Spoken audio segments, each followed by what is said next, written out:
Hey guys, it's Grant from Run Store. Dawid from Beer Endurance. And today we've got a couple of questions that we're going to try and answer for some pesky little niggling issues that we always get in store. Not just us, it's a worldwide problem, but hopefully we can give you guys a little bit of insight. Yeah. Today we're talking about toe lift, which is that little hole that you can see forming on the top of many running shoes. And unfortunately, sometimes it happens only a few days or a few weeks after the shoes are purchased. So we thought we'd answer some questions. I've got over 12 years experience in the footwear industry. David's got over 14 years in the experience in the footwear industry, as well as being the technical advisor for some of the world's leading brands.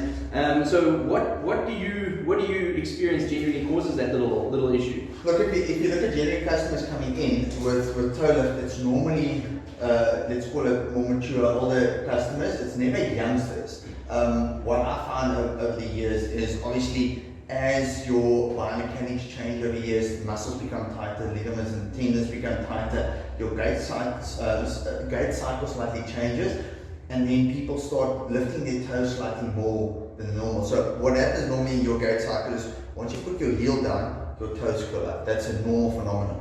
But as things get tighter, your quads get tighter, your shin muscles get tighter, that just becomes more pronounced. And then some people have the tendency to do it to such a severe extent that it actually breaks the material at the top. So it actually wears through from the inside.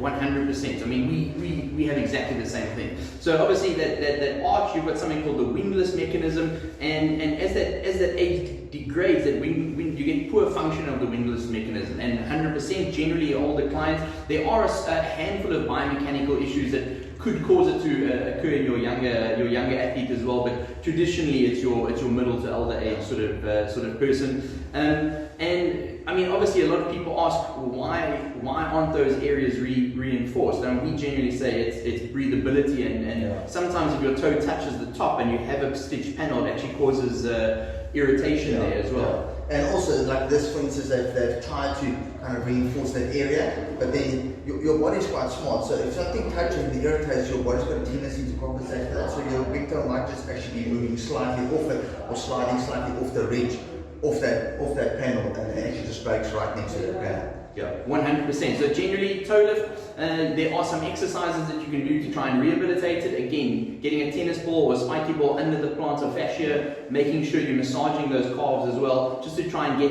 as much flexibility and as much range of motion back into the foot, back into the lower limb, and that can definitely assist with that. But toe lift, unfortunately, not a manufacturing problem, more a biomechanical issue.